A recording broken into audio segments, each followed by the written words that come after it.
Казалось бы, всего лишь ложки, но не простые, а старинные и уникальные. Каждая выполнена в одной из самых трудоемких и оригинальных техник горячей эмали. Этот столовый прибор стал главным экспонатом выставки «Шедевры эмали в ложках». Она открылась сегодня в Национальном музее республики.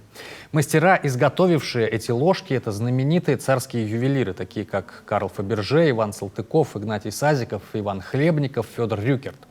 Есть экземпляры и заграничных специалистов из Дании, Норвегии, США, Германии.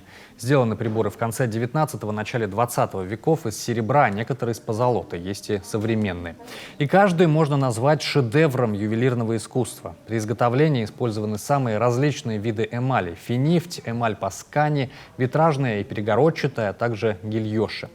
Орнаменты выполнены в виде густой сетки волнообразных линий, которые особым образом переплетаются между собой, создавая рисунок. Горячая эмаль по металлу использовалась в древности в Египте, Индии и Китае, но наивысшего совершенства техника достигла в Византии в X-XV веках.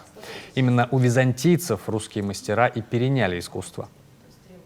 Ложки выполнены в технике горячей эмали. Это когда на металлическую основу делают сплав минералов и сплав минералов наносится на металлическую основу, а затем уже в порошкообразном виде эмаль, она нагревается при большой температуре, и затем получается рисунок.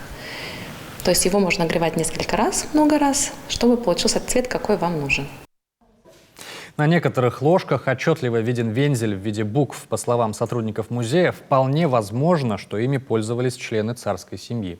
Для выставки Национальному музею экспонаты, а это 136 ложек, представил частный коллекционер из Сыктывкара, у которого в фонде на самом деле больше 2000 экземпляров.